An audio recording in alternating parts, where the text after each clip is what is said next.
to do good in the world, and I was full of laughter at the times when I wasn't sad about what was going on with some of the other people. Yeah. And I was very successful in school and everything I chose to do without being aware of all the gifts that I had or what would Mhm. develop over the course of my life. I just had a strong sense, well, of wanting to please people and my parents, and that's, I think, another one of these conclusions. So let's Yeah. go on to number two, because I really want to Yes. get through all the conclusions for Yes. people. The second childhood conclusion is there isn't enough, I am not enough, and you were talking about that before, not feeling good enough, smart enough, savvy enough, and not getting back as much as we give, and not wanting to ask people for anything. Now, our listeners have to understand that we may have some of these features. Now, we may be more embroiled in one of the childhood conclusions, but we will have a little bit of some of the others also, Yeah. right? Exactly. So we don't have to Exactly. pin ourselves down to one spot and just No. stay there. We have to understand the different ways this reacts and acts Yeah. on people. Yes, So, and one kind of overlays the other because they also yes. happen in different times in your life. Good, Yeah. yeah. And there's a fear of dependency with the children who are in this category. And let's go on to childhood conclusion number three. What do I know? Have it your way. So this is the very accommodating Mm, person who actually allows others to violate their boundaries mm-hmm. Yeah, because they don't really know. They've been in situations, and situations can be very simple. You know, the classic example that I also mentioned in the book is a child is making a drawing of a cat, and the mother comes by, and it's kind of having fun with this cat. The cat is alive for them. And then the mm. mother comes and says, hey, it's a nice little fox. It wasn't a fox, it was a cat. And then the mother says, oh, how lovely that you've made this for me. I'll pin it on the fridge so Daddy can see it too. So first it was a cat, and they played with it, but then it was wrong. It was a fox, and then it was gone, and there's no way the child can explain to the mother, and then the mother says to the father, look at what a nice little fox our girl has drawn. And so there's lots of misunderstandings that, the child cannot even begin to clear up. So what they Very, do is, very poor communication. Another yeah, but problem it that, happens, in the, yeah, it's not mm, mean or anything. It just no. happens in the quickness of life. But these And children there's a, who, yeah, yeah, these children who have this conclusion, they can feel stuck and they end up, yeah, after a while, I would assume that they don't have, assert themselves for what they truly exactly, want because they just don't know how any longer. And exactly. this is, we are free to live our destiny. You and I know that, and many people listening to the show. Yeah, And we need to develop self-confidence and empathy for ourselves and for others. But this conclusion would make it hard to do that. So we have to it help does. people get beyond these. And then the next childhood conclusion, which I thought I might be in when I read it, but not totally, a little bit. I must be in control. I must be in control, In exactly. the end, no one's fully trustworthy. I love people and I have many friends, but I better just keep watching what they're doing because at any given time and moment, they do something that's completely off track, And we don't want to be betrayed. Nobody wants to feel betrayed. It goes Exactly. along But for, almost with the first one, with not feeling welcome, yeah, right? Yeah. yeah. Oh. So, but this whole betrayal thing, I don't have that so much in my self-talk. Mm. Um, my mother calls me quite naive, and maybe I am, but my brother, for instance, has that much more. Is this all the time kind of looking at, oh, okay, who can I trust? What is the position of this one? Very strategic. These are very strategic Now, people. where did that come from in childhood where a child may have lost some trust? That A started child also in childhood. It starts also in childhood, and this starts also still in the fantasy part. These games where we are the ones who save all the children as a doctor, or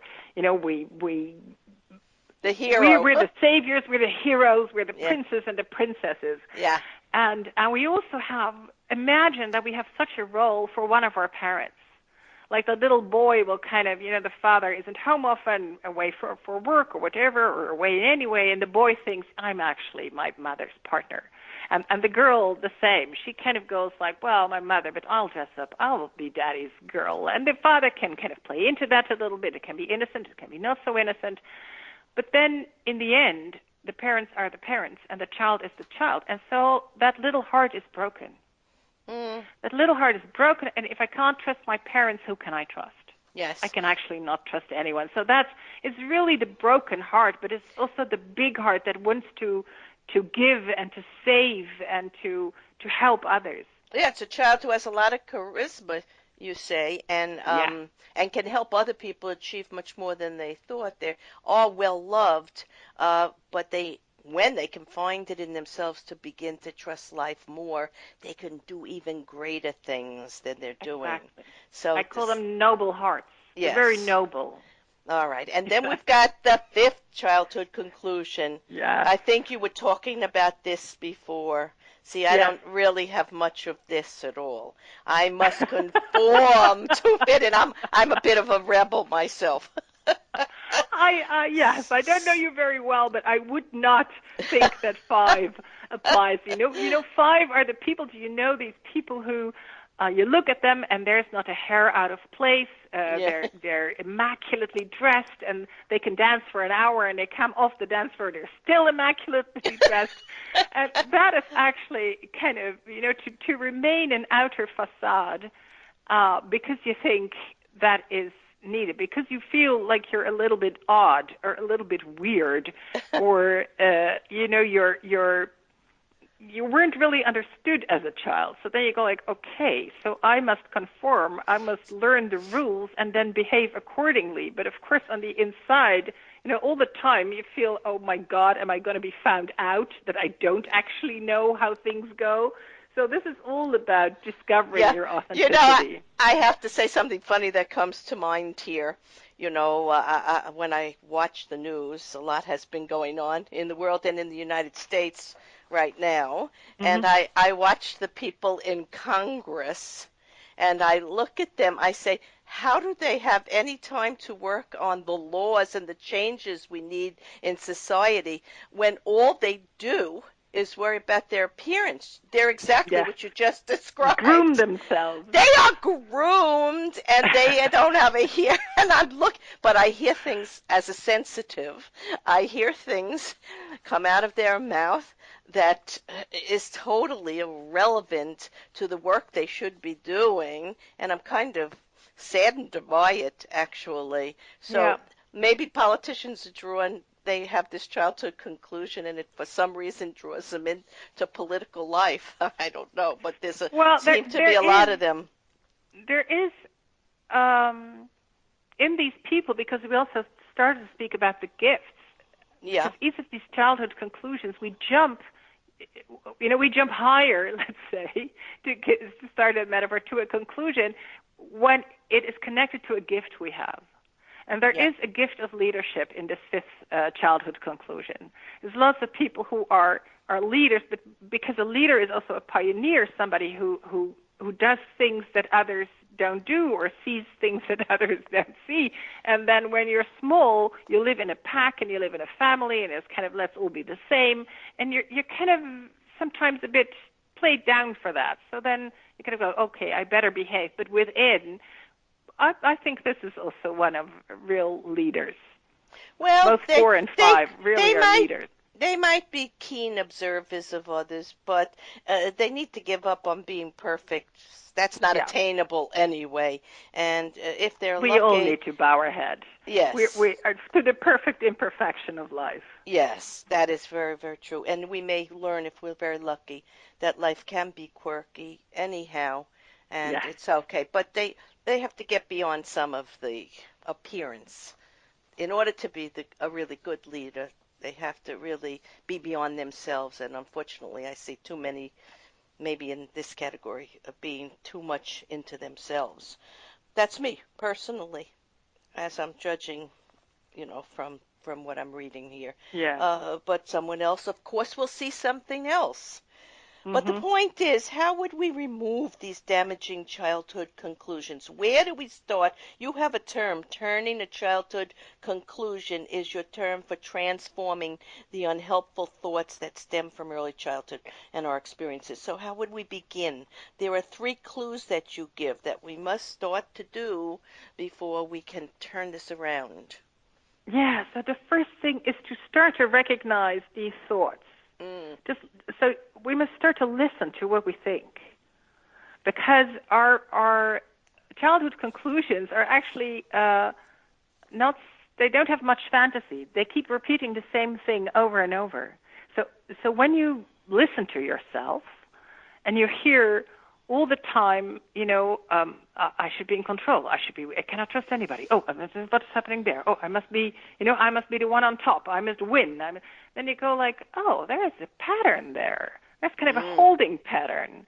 And so the first thing is because the same thoughts keep coming back, and they also bring a certain amount of stress.